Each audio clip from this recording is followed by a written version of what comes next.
You know, Seth, you've got a lot of options here to choose from, but I just wonder which one you would choose.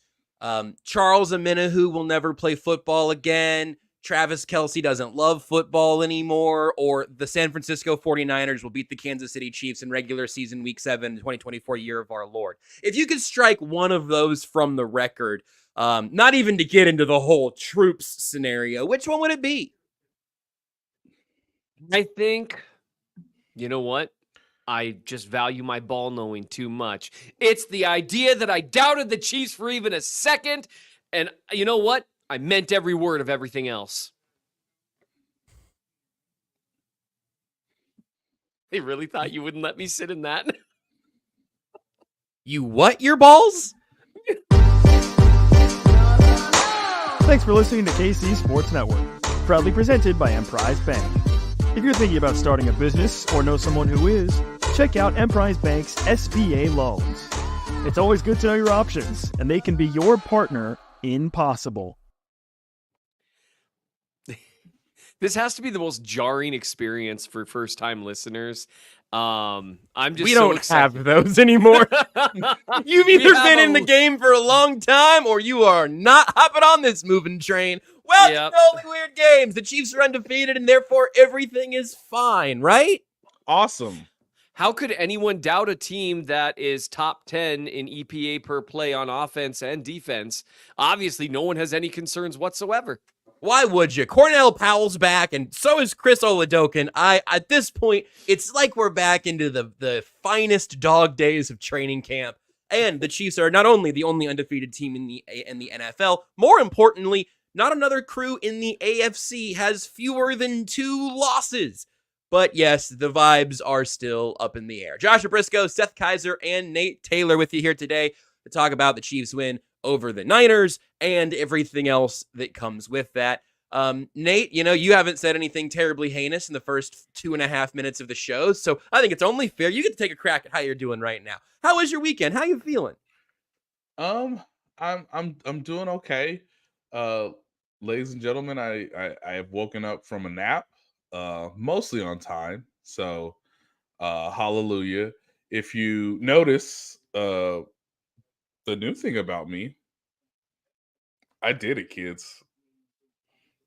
I did my civic duty, and you should do it as well. Bought some new AirPods? Nate is wearing an I voted in Johnson County sticker. Does that mean you get to legally opt out of all of the political ads that air during all of my sacred football games?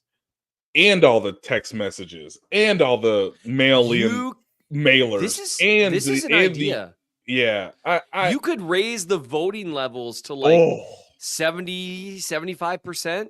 If you just said, if you provide proof that you voted, you can hit a button and suddenly you never have to look at a political ad for the rest of the political season. You're onto something here. Don't know how it would work, but I would have voted the first day of early voting had that been an option.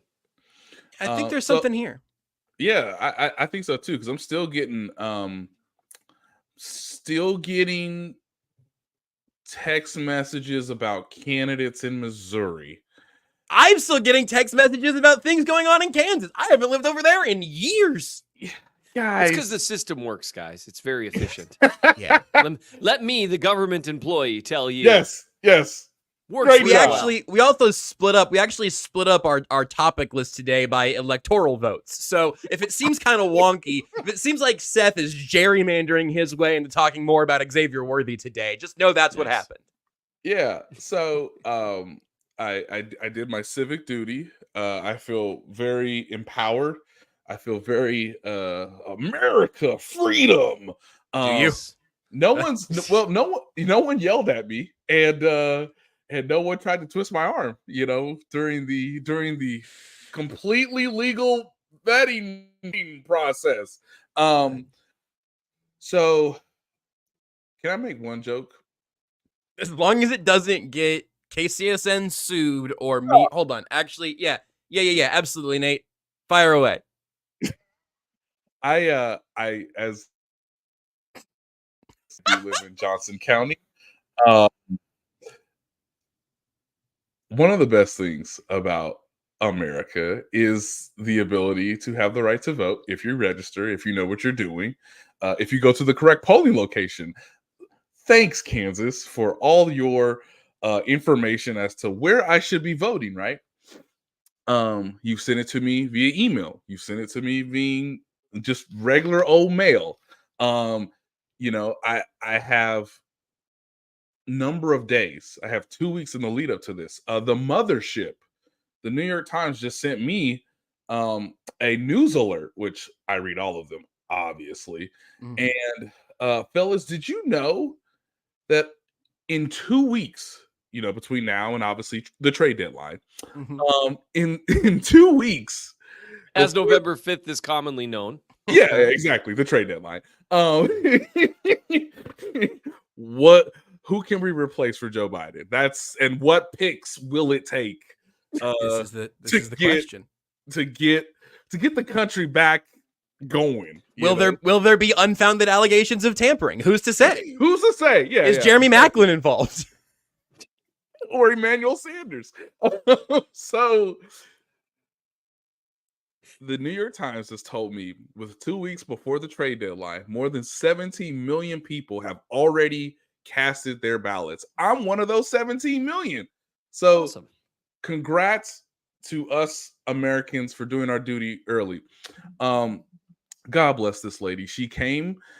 I was told where to go. Obviously, I follow directions all the time. And I was told what my name was. And I said, it's right there. No, can you verify it for me?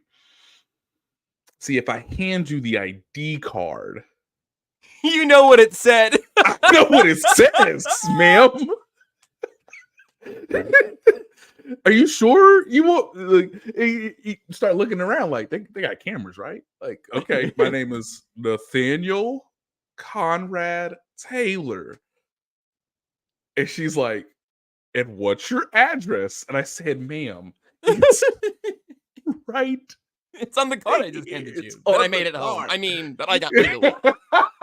That I made it home. Exactly. So it was excellent. I think my voting machine was perfectly normal, perfectly fine, no issues. Wow, I clicked buttons and it printed out what I clicked. Boys, I tell you, this is a hell of a democracy. And so then I gave it to somebody else who put it in another machine, and I was told I voted. And then, the most verification of all verifications of American history is they give you a sticker. Yeah. So I'm aware of this between now and the next 2 weeks. I think you should wear. You should be like peeling it off that shirt, putting on whatever you're wearing for the next 2 weeks. So you can proudly flaunt that you have in fact voted. I think that's a beautiful thing. Yeah. Anita in the chat says you clicked Deontay Johnson, right? You voted for Deontay Johnson. I voted for my mail-in ballot is going to Deontay Johnson's house. Yeah, so okay, let me see this. Deontay Johnson and a 3rd round pick. And Deontay Johnson, WR Carolina. And not the 3rd round pick from Tennessee. Okay, let me make sure I click the button and verify that. Click the button that says I don't care which one. For the love of God, I can't do this I cannot do this 2 weeks in a row. So you submit the receiver vote and go to the next page, and this is weird. Why is Harrison Butker on both the football ballot and the political ballot? That's It would be interesting to see someone. I would love to see someone kick a Super Bowl winning field goal and then immediately pull a mic out of their back pocket and deliver a stump speech. I would like to announce my candidacy. I mean, man, talk about that's what is the you ride the momentum, right? You're like, I will never be more popular than this moment. In this time. That's the time. But hey, good for you for doing your civic duty, Nate. People, read, then get out there and vote. Yeah. Preferably in that order. Or Please. You could just randomly vote and then read about who you voted for. I'd rather you didn't, though. Hey, do your own research. then go and vote. Yeah. And if you know any To me. attorneys, when you're voting, I will say one thing that's actually sincere about voting. Yes. Everyone only votes for incumbents with judges. If you know someone who knows an attorney that you trust, give them a call and ask what they think about the judges. Because that affects your life, generally speaking, way more than you realize. Who the president is and that kind of stuff. And so, yeah. Josh, we're done. I might do the whole show with my camera off today. I don't, and we're still 2 weeks out. It just hit me what the next couple of weeks of this is going to be like. Just by this, I mean our lives and very existence. Well, I'm sure it'll go smooth. Yeah, no, it's all definitely going to be fine. There's definitely no chance that everything is going to get somehow worse. By the way, I would like to thank the NFL for doing me a solid. Not that I needed more incentive to vote early, but the election day is on the trade deadline day. And I'm advocating, obviously, that the Chiefs should do a move yesterday, not on November 5th. But I couldn't take those chances considering how this season is gone. You got to wait for the next round of polling to come in. Man. Exactly. So are we skipping straight ahead to receivers? What do you think Sky Moore's approval rating is right now in Kansas City? Do you want me to tell you the one stat that I had to put in my it's mostly a column that I wrote it was great yesterday that I told The Athletic, get it up as soon as you read it and edit it, because they should do it. Is everybody, I just want people to know that there's no, I do not discriminate. There's no prejudice in this. These are just unadulterated statistics that are researched, double-checked, fact-checked, and are verified to be facts. I looked at multiple websites yesterday who, again, have verified NFL statistics. And those multiple resources told me in 6 games, Wanye Morris has better receiving statistics than Sky Moore. By like a pretty aggressive margin, actually, if you think about it. 1 target, 1 reception, 1 yard, 1 touchdown. Yeah. That is quite the statistic. Kingsley Suamataia has actually been more useful, and his only role right now is being a tent on the sideline. That was really I don't know if you watched the broadcast back, Nate. Yeah. They did make a point. They did make a point of that. Okay. Yeah. They showed I saw it. the backup offensive linemen are shading which, you know what? There's value in that. I've been the shade. I would love to be the shadee rather than the shader. And so, but unfortunately, that is not the way my relationship works with my wife or any of my kids. I tried telling my 8-year-old, hey, stand up, provide dad some shade, huh? And I was told that that's ridiculous and knock it off. And I swear to God, I'm going to hit you, things like that. So, yeah. But no, so are we skipping ahead to wide receivers? Because I wrote about it. Nate wrote about it. What? We talked about this earlier today. We have a group chat. I'm sorry. Actually, you know what? You know what, Seth? Since you bought an iPhone, returned an iPhone, and went back to an Android, I actually don't know if you did get that message about how I thought we could navigate that, because our texts are completely bleeped. I got it, and I said, and I quote. Okay, so you got it and ignored it, as opposed to not getting it, right? That's what you're saying? I said, I love it. See? Which was a lie. Love it. Well, no, it wasn't a lie at the time. It was just more Oh, I'm done. If I had my druthers, I'd pick Seth Keysor up right now and I'd drop him at the 50-yard line at GEHA Field at Arrowhead Stadium. But I can't do that because I don't have the power of The Sims. But I can help a dear listener of ours get to enjoy that wonderful experience. This is true, Chiefs fans. You could be on the field at the 50 inside GEHA Field for the official coin toss at a Chiefs home game this season. I can't believe this is something that's being offered, and I can't believe that you would not go check this out if you have the opportunity to attend. So here's what you can do. Visit Chiefs.com/GEHA. That's Chiefs.com/GEHA. You can enter to win a chance to be on the field for the march to the three-peat, plus you can score other exclusive prizes. Enter for a chance to win at Chiefs.com/GEHA. GEHA is the proud partner of the Kansas City Chiefs. I wish I was a proud partner of Seth Keysor and Nate Taylor, but I don't want to mislead our listeners. 28-18, Chiefs win by 10 points in a game Seth said would go the other way entirely. Neither team has a healthy wide receiver. Both teams have future Hall of Fame tight ends, and Patrick Mahomes is still better than Brock Purdy, which is a nice thing to be able to process. Although we could talk about Shanahan and Spags as well. Nate, take us to the game first and to what the experience was like, because I think we touched on this a little bit on Thursday, that it did not have the juice of a Super Bowl rematch. It doesn't seem like that was the case in the stadium there either. Obviously, Juju goes out early. Debo goes out early. No Juwan Jennings. Brandon Ayuk tears his ACL and more, it sounds like. So he'll have a long return for him. Two teams decimated in their own ways. What was the vibe like before, during, and after the game? The vibe before the game was like, it was cool. It's nice to be outside. I mean, it's really nice. I mean, hey, I got these tickets a while ago. I might as well use them. I mean, that's what the vibe was. It was hard to discern who was a Chiefs fan and who was a 49er fan, because of course both teams wear red. There's red jerseys throughout.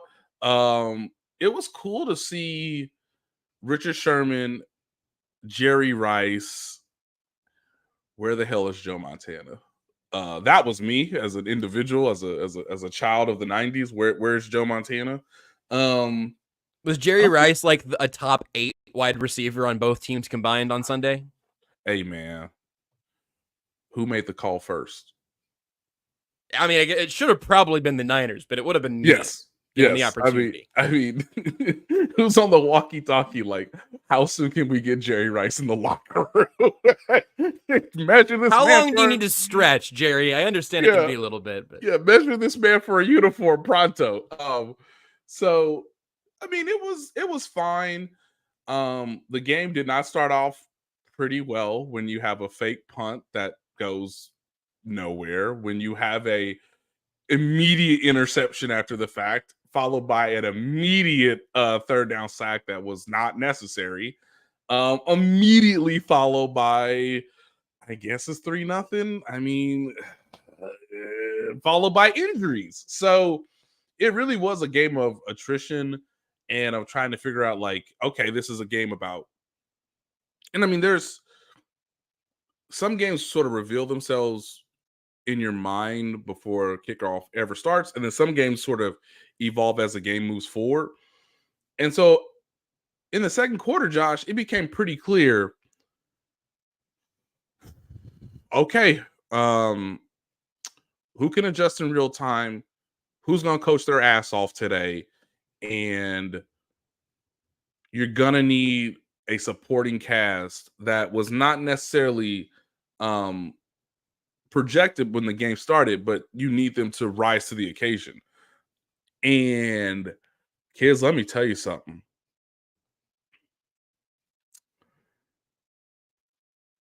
Kyle Shanahan must have looked at all his assistant coaches and wanted to fire all of them immediately, because he had, and I'm being quite honest, kids, no bleeping answers. You saw one team say, we really can't change on the fly. Like, we really, really can't. Or we don't feel comfortable adjusting on the fly based on the circumstances. Where you saw one team say, all right, this is the presidential election. Rip it up. Rip it up. Rip it up. Juju's not on the field anymore. Okay, so. Which, if the idea is that, in the year of our Lord 2024, Juju Smith-Schuster was a central part of the game plan. I have thoughts on that. At some point. I'll plant a seed for later. I think this offense needs a lot more McCole Hardman here in the year 2024. I believe that. Well, I believe it was Connor Embry or Matt Nagy or hell, maybe Andy Reid that went up to McCole and said, "Hey, how many jet sweeps you got in you?" Remember how you used to run jet sweeps and do pre-snap motions? Remember how that's something you used to do as recently as February and then inexplicably didn't do for 5 weeks? Yeah. Hey, Kareem, I know we told you coming out of the bye week that we weren't going to do this to you. We got to do it to you again, my guy. Like, I'm sorry. And hey, Noah, you can run routes, right? You can catch the ball, right? Well, let's line it up. Like, hey, McCole's like, we got another faster guy than me. Yeah, I know, but like, he a rookie. He got his face caved in about 6 snaps ago. So in my mind, I'm sure McCole was like, well, why don't we give the rookie one of them jet sweeps? And then they were like, the same reason we don't give Seth's 11-year-old daughter one of those jet sweeps, because we know what would happen. Incidentally, Isabel and Xavier Worthy actually weigh the same amount. And so it's I've been like the biggest proponent of Xavier Worthy, and so he had a couple of rough snaps against not just press, but in terms of fighting off hands. I don't even know where to start. So I'm just gonna say quit trying to fight through contact, Xavier. Quit it. Like, if I am trying to get around a bear, I don't go through it. I don't even try to go through it because it will kill me and eat me. And the weight ratio between that bear and me is pretty similar to you and some of these guys. I don't know. I'm pretty heavy, dude.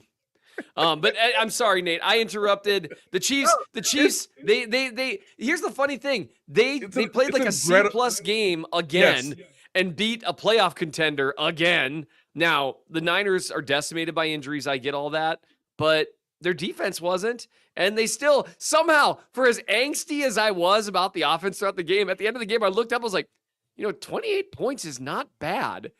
Like, it's actually quite good. It's their highest. It's their highest point total on the year. Yeah, they did it throwing to Yumi and Sky Moore. Yeah, and they left they left like 3 touchdowns on the board, especially the one Xavier Worthy deep shot. Yep. Changes everything. Which, on the side note, and I know we're all over the place right now, but in terms of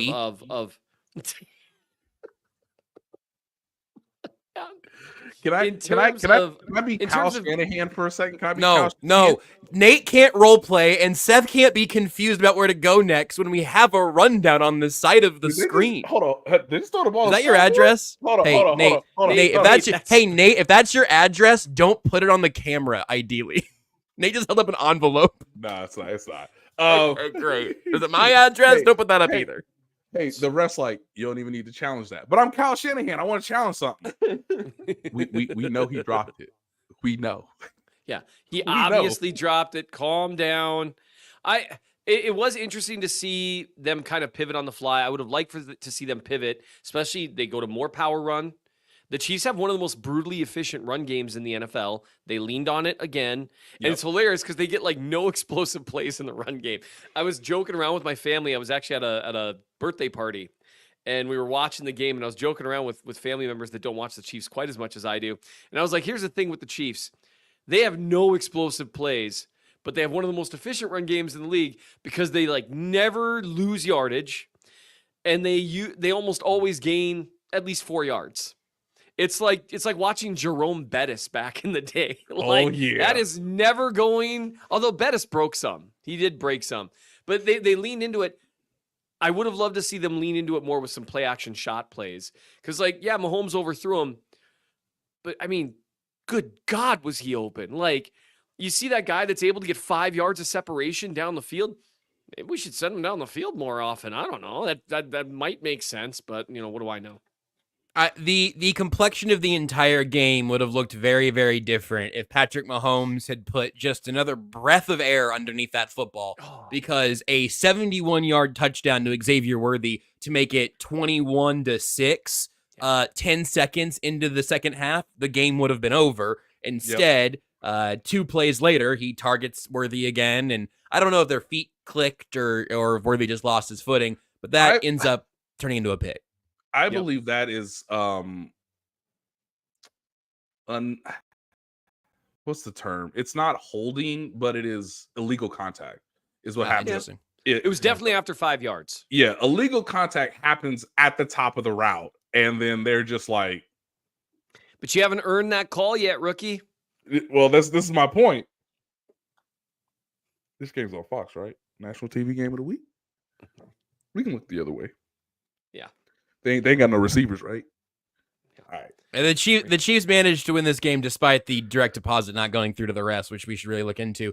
But Seth, as you wrote shortly after the game concluded, the thing that has been true, really both of these last couple of games, even as Mahomes has had some gnarly looking box scores, we do still get Mahomes moments within an offense that's not looking familiar to years past, or although it in some ways does look a little bit familiar to last year's woes. But the offense looks very different, and yet Mahomes has still met that moment.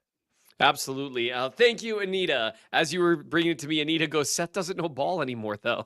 That's a good point. It was Texas. Texas did something to my brain. I don't know. It's the same thing that Jerry Jones has. It was infecting me. That's Is that what's on your lip? Yeah. Let's take a break. We appreciate you supporting KC Sports Network by listening to our podcast. You have helped us become the highest ranked Chiefs podcast network in 2022 and 2023. And don't forget about our daily Substack newsletter, the best written analysis you can find on the Chiefs straight to your inbox every day. kcsn.substack.com.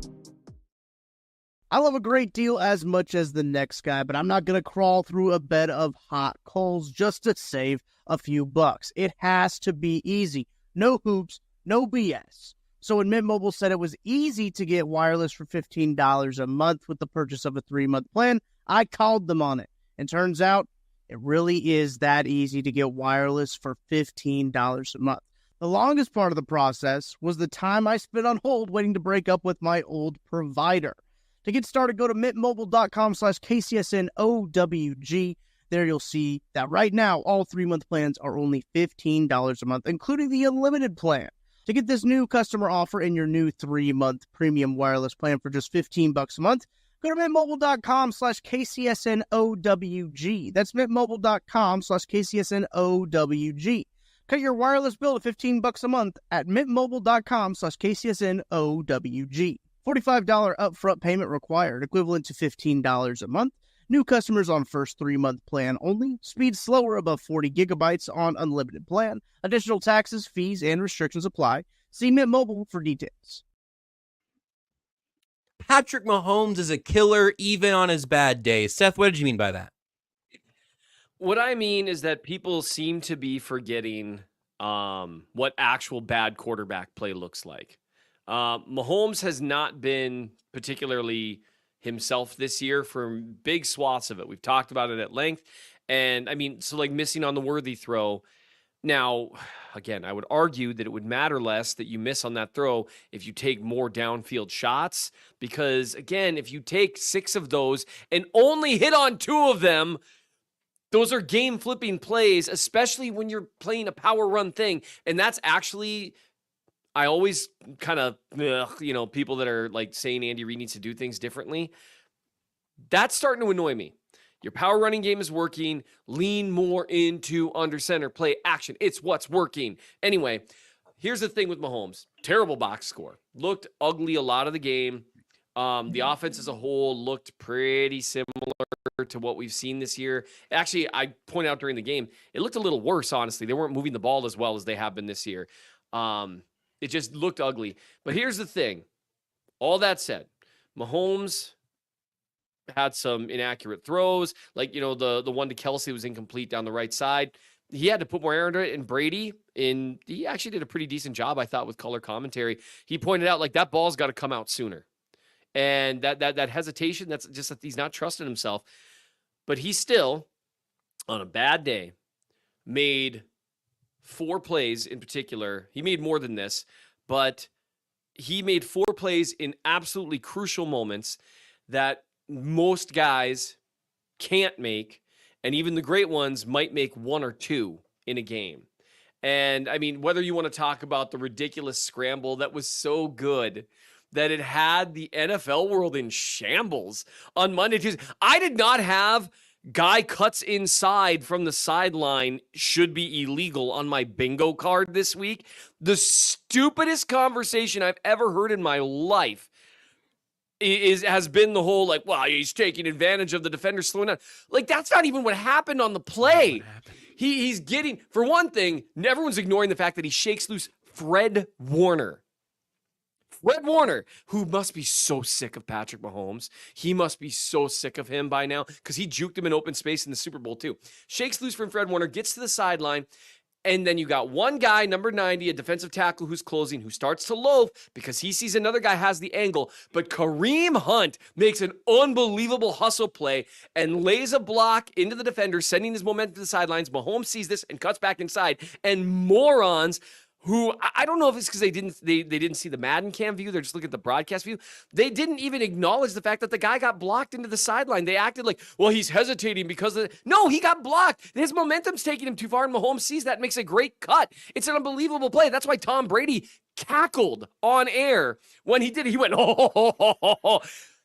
Patrick Mahomes made Tom Brady do a football guy noise. That's awesome. That is objectively cool. And the whole world lost its mind over it like he'd maybe done something illegal. That to me is demonstrative that Mahomes in some ways has kind of broken the brains of people that anything they can look at, a cutback should be illegal. What? Like that's so, or like comparing it to Josh Allen pretending to slide in the middle of the field and then not. That's not remotely the same thing. It's like, well, it's like this. Well, why aren't you talking about that? It's like, well, because they're two different things. It's the same reason that we don't talk about apples at the same time we talk about oranges, because they're literally two different things. For the record, we do talk about apples and oranges together a lot. We compare them constantly. Regardless. So well, Seth, hold on now, Seth. Now, just tell me real quick how the hell them boys didn't want to tackle him on the sideline, yet you want to run right in front of them at the goal line. They wouldn't. Yeah, exactly. Well, they saw what happened to Mustafa or whatever the guy's name is. But that should be reversed engineered, right? You should see your teammate die before you don't go near him on the sideline.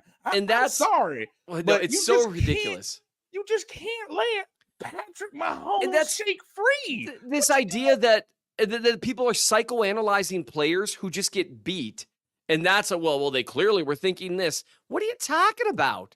Like that's, I mean, like what do you quit psychoanalyzing players that just get beat? But it was such a cool play that it resulted in that kind of talk. And keep in mind, not just the play, but the situation, right? They needed to score on this drive. Things had not been going well. The momentum was about to shift. It had become 14-12 now. You were kind of looking at things. They'd had an interception, a punt, killed their first two drives of the second half.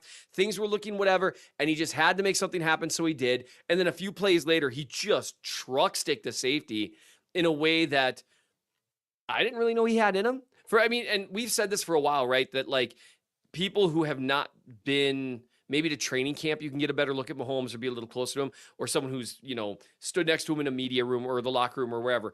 He's a bigger guy than people give him credit for. His workouts look weird, but he's a stronger guy than he's given credit for. And he's built up a little dad bod cushion, who hasn't, as they start to work on their family getting larger, they just, just put on a few pounds.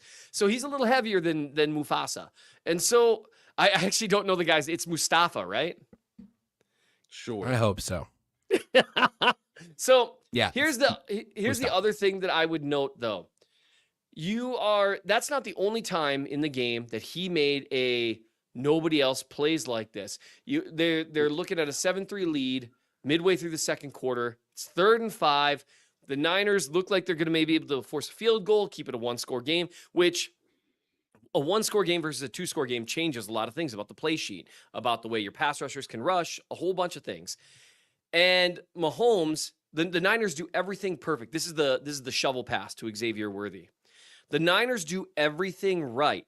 They play aggressive man coverage that initially has everyone covered because the whip route that Worthy runs, I'm curious if this was a sight adjustment because it looked like he was really starting as a crosser. Maybe he just ran a really great whip route, which, by the way, Andy Reid, more whip routes for your tiny, really fast guy. Anyway, that's a slow cooking route, though, right? Especially when you're actually faking the crosser.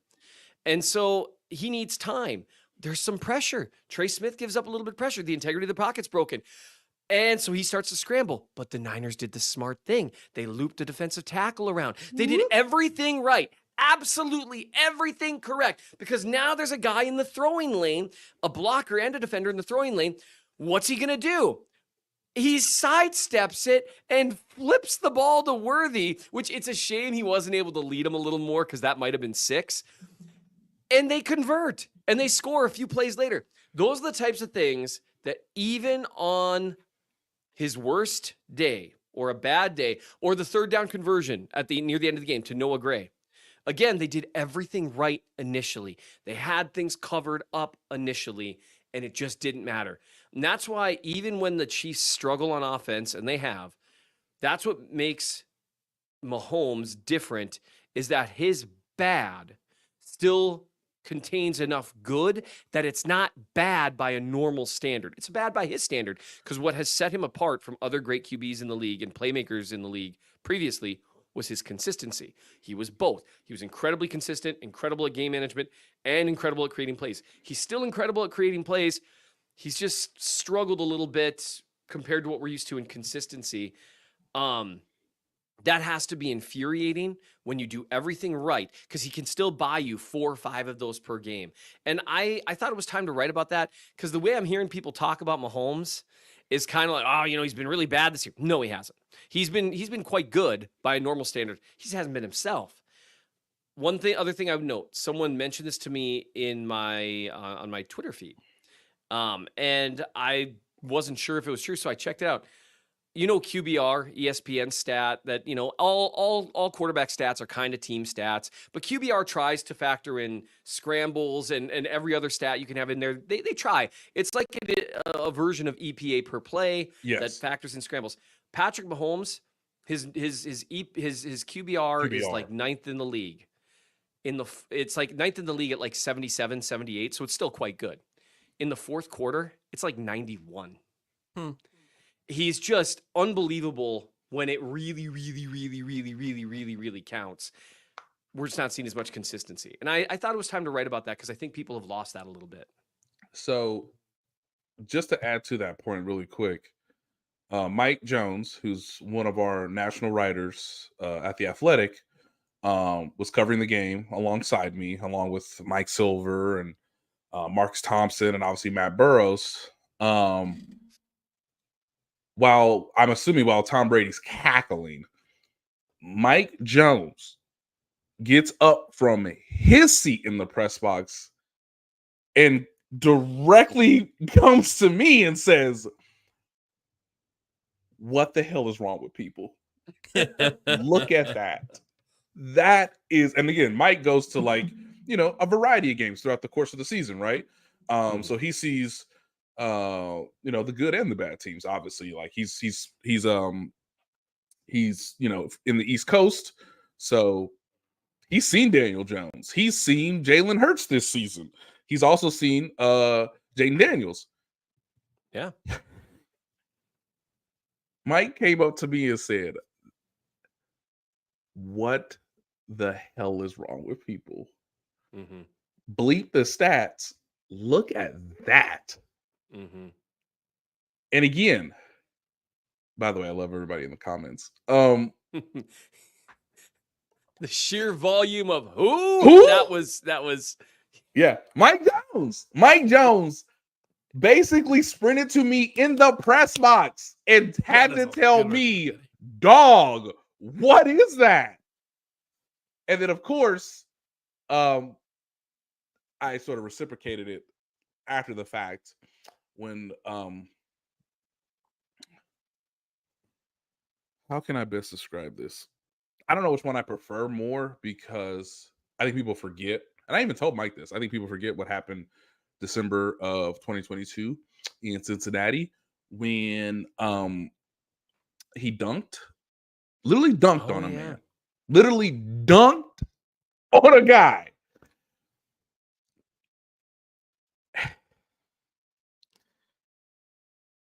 Let me tell you something, kids. This is what I was told when I played football at a very formative period in my life. Hey man, if you're gonna get trucked, you gotta hang on for dear life. You gotta bring that man down. You know, Josh, it's the Oklahoma drill. That's right. You know you're gonna get run over. But you do not want to be on that ground alone. Exactly. And a lesson was learned. You can't hit high and not wrap up. You don't have the ball.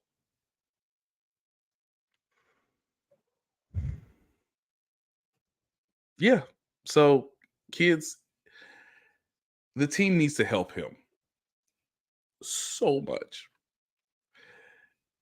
His teammates are mostly putting him in not great scenarios. And he did it to the Niners again. They just call the game, like just call the game after that. You know? Cuz it wasn't a great play call for that 4th and goal from the 1. It don't matter. It is sure interesting. It is sure interesting that something good happened when they did use all 4 downs down there. That is something that isn't getting discussed. That I bet would be discussed if he would have gotten hit a little bit short of the line and maybe wrapped up. I bet for sure we'd be hearing about how Andy Reid didn't take the points if that score didn't get converted. I just thought that's interesting. That is interesting. I hadn't thought about that. You know, maybe based on this collection of skill position players, maybe you need all 4 downs. It seems like it'd make your life easier, gross. Who you got? Absolutely, I'm in favor. Yeah, and again, based on the defense, make them go 99 yards if necessary. Yep, 100%. So no, that's a great obvious go situation that I had no faith would be a go for the Chiefs. I don't even remember what the score was. It didn't matter. I was not thrilled. Yeah, and then so you know, just learn that lesson, guys. Whether it's on a football field, whether that's at the school cafeteria, hey, bro, you just can't drop me, and you not coming down with me, okay? So, just that was quite the bit of discussion in the locker room after the game. I can imagine. Anything in there that you'd like to share on that note before we hit some other things? Because you have. I am curious about how those discussions were being had. Are you allowed to report any of that because you were in there illegally, or? No. I all right. Now I do find the juxtaposition, and I have to tell everybody this. So when you leave the press box, the NFL now has face recognition technology. Great, good. I trust them with that. So I have to scan my face multiple times to get in a locker room after a game. Why the bleep I got this credential on if y'all not gonna great use question. it? Great question. So, ladies and gentlemen, what I'm telling you is, does that technology work on Kirk Herbstreit's dog? Do we know? I'm not trying to disrupt what has so far been a smooth early voting election process. What I am telling you is they're not going to scan your face when you walk in the door and then scan your face again. Well, they're at least not going to tell you your face again. I had to scan my face to get in an NFL locker room. And that is the appearance of more security than voting in America. Well, listen, Chris Jones, Patrick Mahomes is in there. Travis Kelce's in there, man. What do you want me to? You want to? No, Seth turned off his camera now. So Chris Jones. So Chris Jones asked. Chris Jones literally, no, turn your camera off, Seth. We don't need any more acknowledgement. I miss when this show is audio only. Let's just do this for a little bit and see how it goes. Ladies and gentlemen, you will see our faces at one point in time. I am not being apprehended by NFL security measures. Now, Chris Jones did ask Patrick Mahomes how much he weighed in the locker room. I don't think Patrick gave him a number, but that didn't matter because the question continued to get asked to Patrick Mahomes, to which he mostly giggled at, to which is fair. And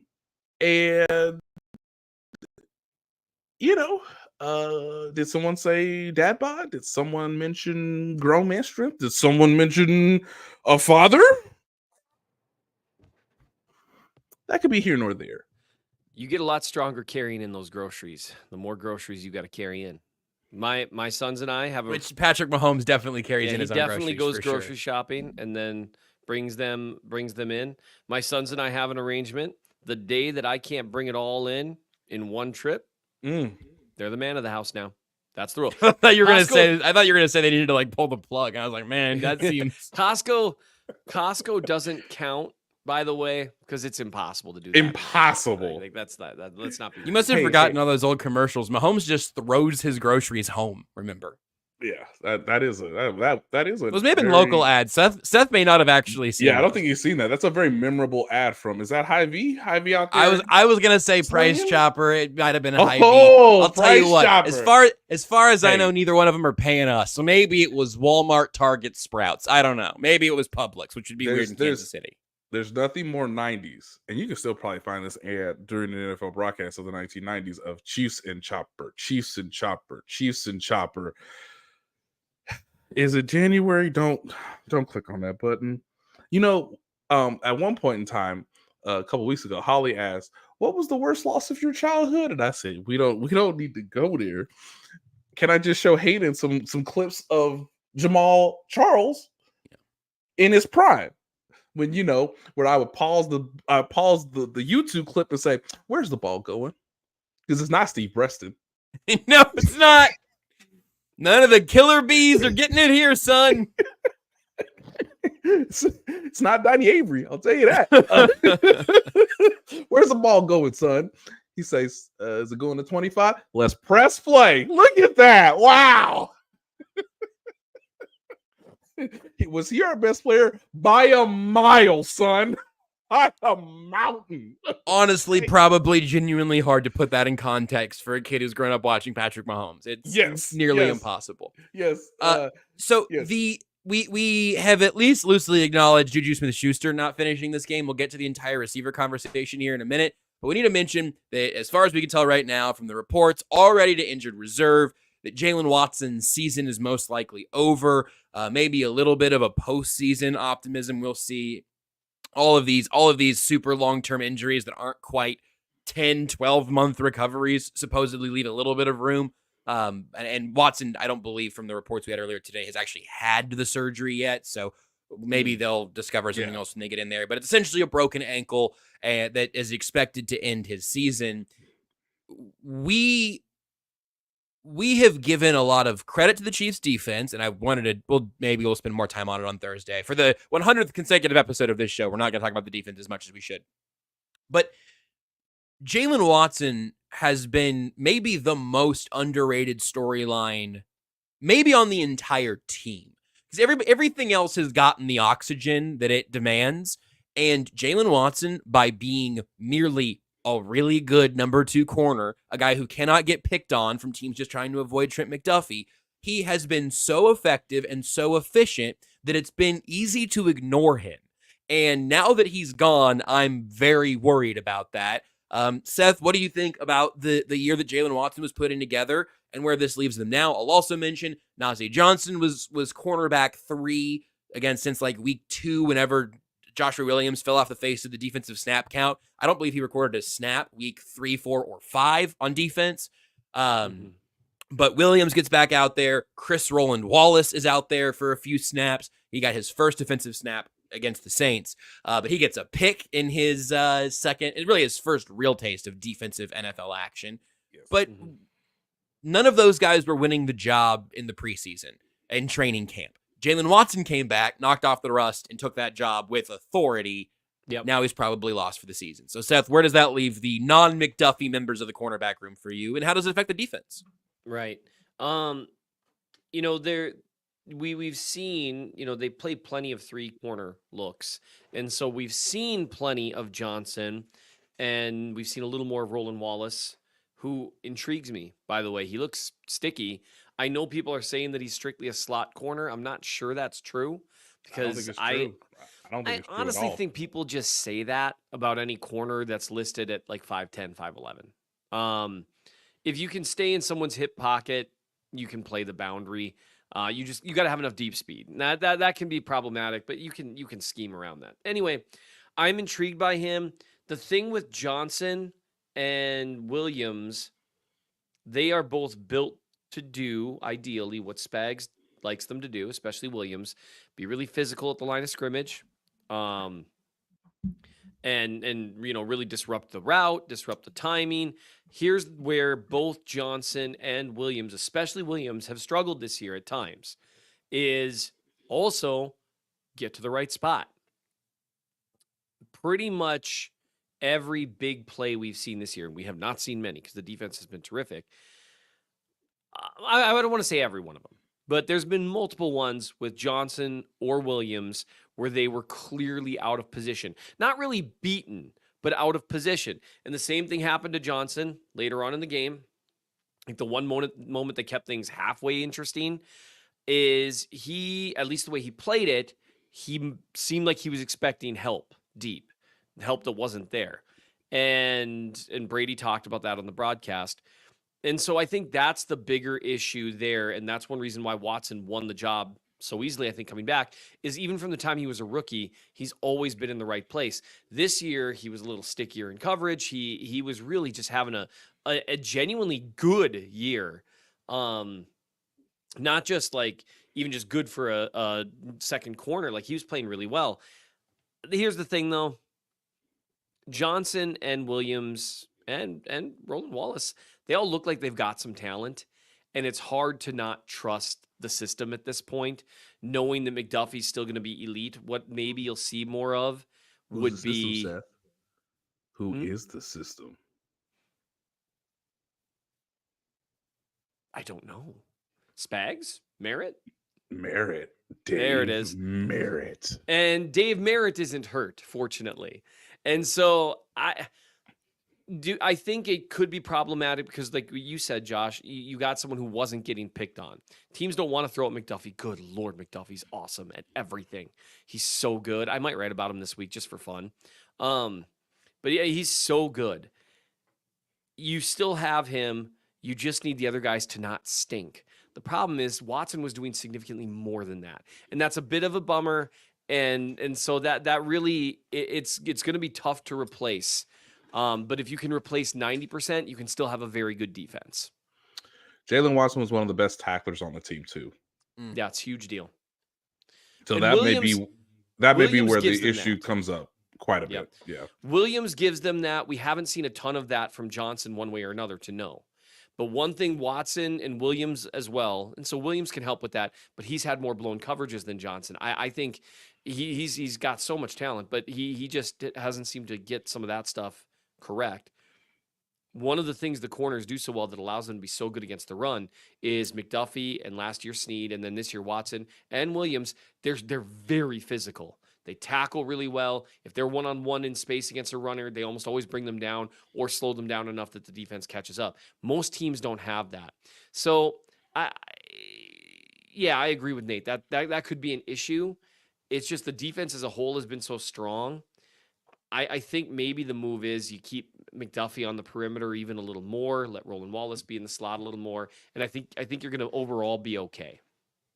The little flavor that I'll sprinkle over that as well is just that so much of the defensive success, I think, is because they're right all the time. Or if they're not, it's chaotic enough that it's, effectively a thing that you can get away with there. If all of a sudden you've got 10 guys who know what they're doing and one guy who's a little bit of an operational question, I do worry about if that just kind of, I don't know, just pokes a little bit of a hole in that dam that just lets enough through that this defense doesn't look elite without total confidence. I know I've said this a million times now.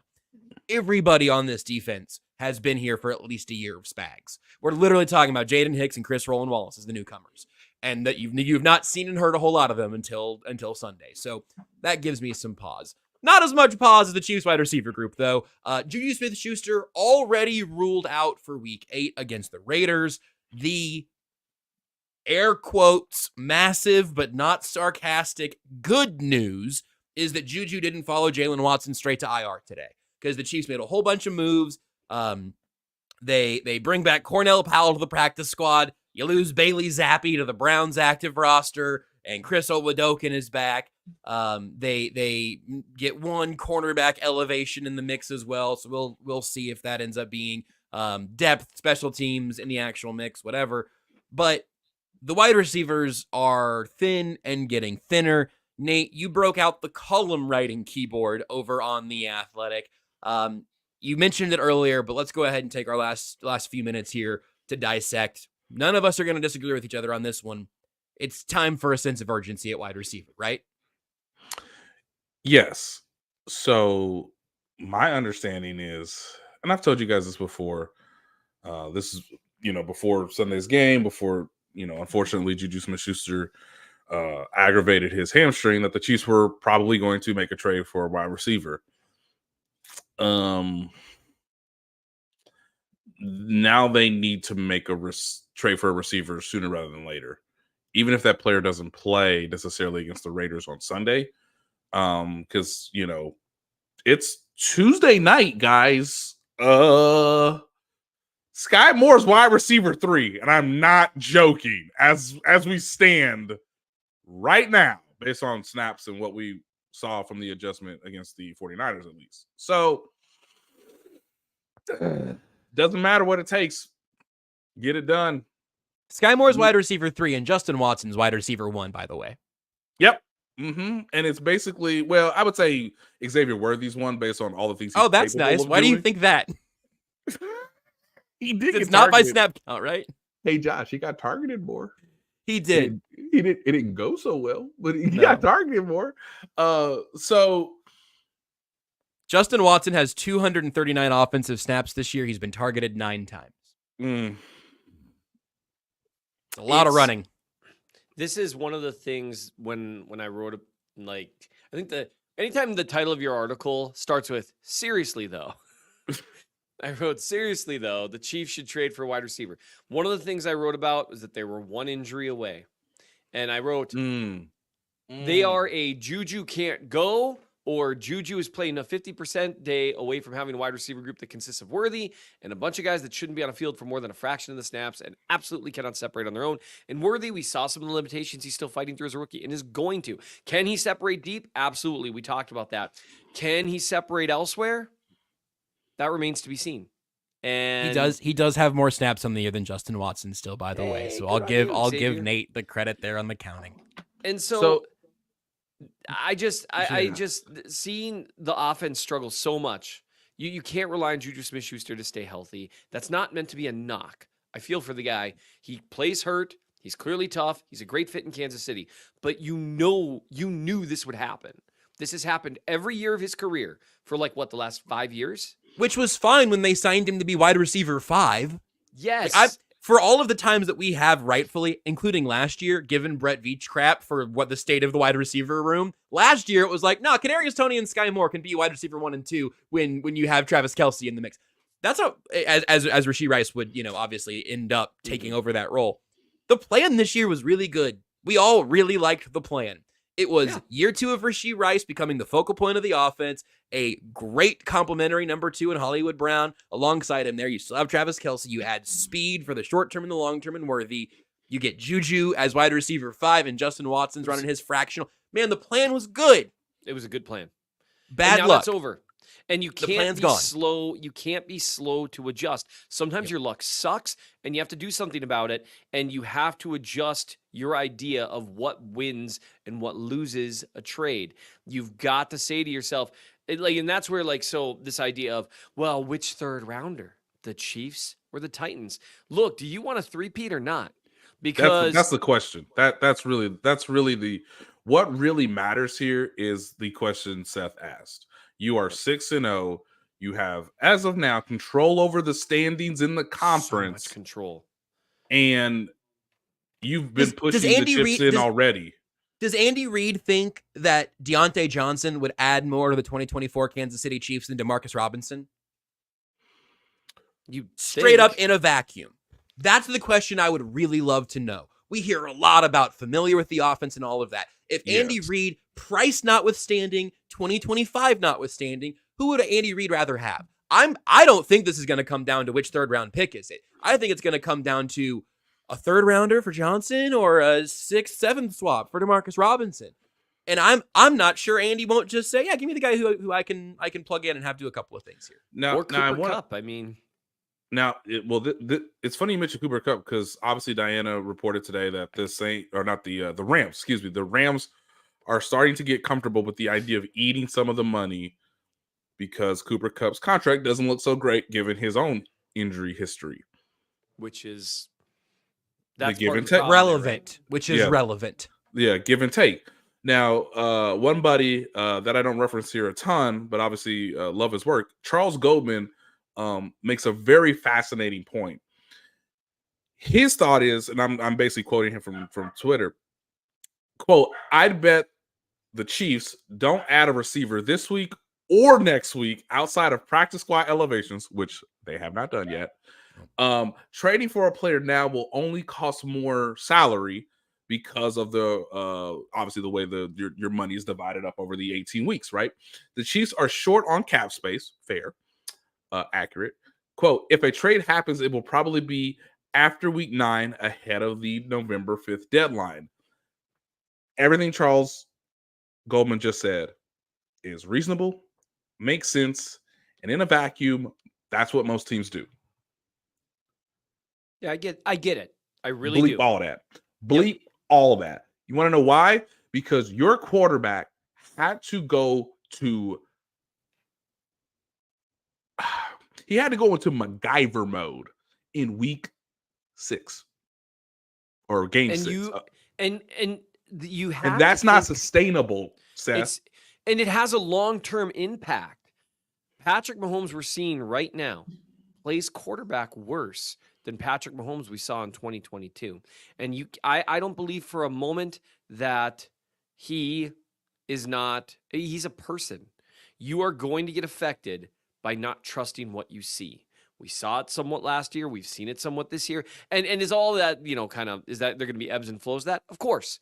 Of course there are. But you keep forcing him to force things or be afraid to force things in other scenarios, because that's what I'm seeing right now. Sometimes he's forcing things. Sometimes he's afraid to force things because he doesn't know if they can make it work. That can have a long-term impact. And also, if you're so afraid of, it takes guys a while to get involved in the offense, then every week matters. I mean, sure, we care much more about November football or December football, but doesn't that mean that we want guys brought up to speed by the time it's December, not still working their way in? Also, Yes. if Amari Cooper on 3 days practice can catch 4 passes for 66 yards and a touchdown, you're telling me that one of the greatest offensive minds that the NFL has ever seen couldn't incorporate someone with talent? And that's the difference between grabbing some kind of rando guy. Yes, I absolutely understand why if you've got a subpar, below average NFL receiver and you got to pick between another kind of average to below average NFL wide receiver, you're going to pick the one that's familiar with the system because that matters so much for them. You know what matters more is talent, the ability to separate. And that's why a guy like Amari Cooper can come in and play some valuable snaps. You know why? Because he can beat man coverage. And yes, you got to draw up some things, but a slant is a slant, whether it's in Buffalo or Cleveland or Kansas City. And so, I'm sorry, I'm working myself up again for no reason. No reason, but that's we're doing an entertainment product, so I at least wouldn't apologize for it. Hey man, hey Greg Slayton asked, just give us more 13 personnel sets. Guess what the Raiders are going to see on Sunday? Oh yeah, and there's truth to that. We also haven't mentioned Travis Kelce's name, and we barely mentioned it on Sunday. And that's the other difference. Correct. Between now and 2022. I don't know, and I still haven't looked at the film. He's still separating at times, but I don't think he's as dominant as he was 2 or 3 years ago. I'm starting to be able be I'm enough meh games, including when they've really needed him, to maybe buy into the narrative without looking at the film. But I'll maybe circle back to that. Here's my counter narrative without looking at the film, because I actually think this game is going to probably be a pretty good codex for where Travis Kelce's at. Yeah. When the wide receivers on the field are Justin Watson and Sky Moore and McCole Hardman, my ass will be covering Travis Kelce. Constantly. Constantly. Two of my asses will be covering Travis Kelce. And that's why Noah Gray's wide open for another 18-yard reception. And there are answers to be found there with 12 and 13 personnel and under center stuff. But then that means Andy Reid's going to have to go outside of his comfort zone and call 60% of the plays under center. And you know who that would help also? Xavier Worthy. Hey, Worthy, how good a shape are you in? Are you ready to run about 20 to 25 post and 9 routes this game? But the thing is, you're going to get targeted on like 7 of them. Because that goes to his skill set. You've got the field stretcher. You've got guys. So there's ways around it. But at the end of the day, it doesn't have to be that hard. And teams do eventually have answers for 12 and 13 personnel, unless your 2 tight ends are, Gronk and non-murdery Aaron Hernandez, right? Well, I suppose he was still murdery. He was still murdery, but we didn't know yet. What? Right. And so there's answers for that. Although Gray is a good tight end too, could start on multiple teams, but there's still answers for it. So this is where you've got, I don't care if it's Cooper Kupp, the injury history scares me. It genuinely does. He's missed serious time every season this year and the previous 3 years. Deontay Johnson or Cooper Kupp, though, those are your potential difference makers that are out there, unless the Jets have lost their minds and are willing to part ways with Garrett Wilson because, I don't know, he looked at Aaron Rodgers funny. Like, other than that, you just got to do something, though. Yeah, the time is yesterday, and they should be on the phone all day, all night, because you want to increase the margin of error. And that margin of error is getting smaller and smaller and smaller. And the quarterback needs to be supported when he's giving you 6 wins with a elite defense. I just, I saw the greatest game manager the NFL's ever seen. It was the postseason last year. Okay. And he objectively, going against his arch rival, has a worse receiver group than he did during that postseason run where they asked him to be the greatest game manager we've ever seen. So they don't need a superstar. They need Darius Slayton. They don't need a Pro Bowler. I would accept Darius Slayton. They need Deontay Johnson. They don't need a knucklehead, i.e. George Pickens, who, I mean, God, look at those catches on Sunday. It's hard not to fall back in love with him. Sky Moore is such a good locker room guy. They really did it. Hey, Slayton would help. He can stretch the field deep. He can line up anywhere. He's a slightly above average wide receiver. That helps. He'll look good after training camp next year. I think you're right. I think we could really see him get a pretty heavy workload week 1 next season, you think? And here's the other thing that I'll just throw out there, and I know we're way over. You got to start thinking about 2025 as well. Exactly. Because the issues you have right now, those are permanent issues. Rashee Rice and Xavier Worthy are a great complementary duo, but you don't want to be an injury away from having a totally bare cupboard. And Rashee Rice is probably going to be suspended for some games next year. And his injury is a pretty serious one. So you can't, his explosion's a big deal. And so you have to plan for the future as well. And that's where like a guy like a Deontay Johnson, you could probably get him a decent extension, and you've got the cash to do it, because you'll never convince me the long-term plan wasn't, hey, Hollywood Brown, come in on this 1-year prove-it deal, do well, and we'll get you a reasonable, not crazy, but reasonable wide receiver 2+ or wide receiver 1A type contract. And he got hurt. And so that's something to think about too. You got to think about the future as well, because they're staring a similar problem in the face next year, only it's more serious because Travis Kelce next year is 36. And might not be on the team. What I want to remind people is Moneyball's a great sports movie because you're literally seeing the frustrations, the machinations, and the feeling the emotions and trying to get to like what is the overall principle of what a front office is trying to do, whether that's change course, whether that's getting everybody in the same direction. The Kansas City Chiefs front office has tried over and over and over and over to support Patrick Mahomes with better receivers. They have succeeded. They have failed at times. They have continued to try to polish, to perfect, to re-examine how they scout receivers. They have tried everything. And you know what? One of the best moments of Moneyball is Peter Brand and Billy Beane working the phones at the trade deadline. Because although the team is starting to have some success, you still got to call all these other teams and try to get the best deal possible. And that's the job. The beautiful thing about this is that's the job. Like, you still got to find a way to make the roster better in the middle of the season when you've already tried it literally 10 times over the last 4 years. When you really think about it, from taking a gamble on Justin Ross, from obviously picking Sky Moore over George Pickens. There's no way to look at it. That's what they did. To taking a gamble on Rashee Rice, to finding what they believe is a perfect receiver for Patrick Mahomes and Xavier Worthy, who's more durable than everybody thinks. They have tried it, and they got to do it again. You got to get on the phone. You got to make a deal. You got to increase the margin of error, and you got to make your team as best as possible for another postseason run because you're trying to do something unprecedented. And you know what, kids? Say it with me. That's the job. So we'll be back on Thursday to break down the signing of Byron Pringle and Jason Avant. We'll lead the show with that. He's only 41. I feel like he may still have a little bit of mileage left. And we'll see if anything has moved in the meantime. As always, you can check out Nate's work on The Athletic, Seth's work in the Chief in the North newsletter, mnchiefsfan.substack.com. Nate, I don't know what you're chuckling at, but it's your job to get us out of here. So I'm going to give you that solemn duty once more.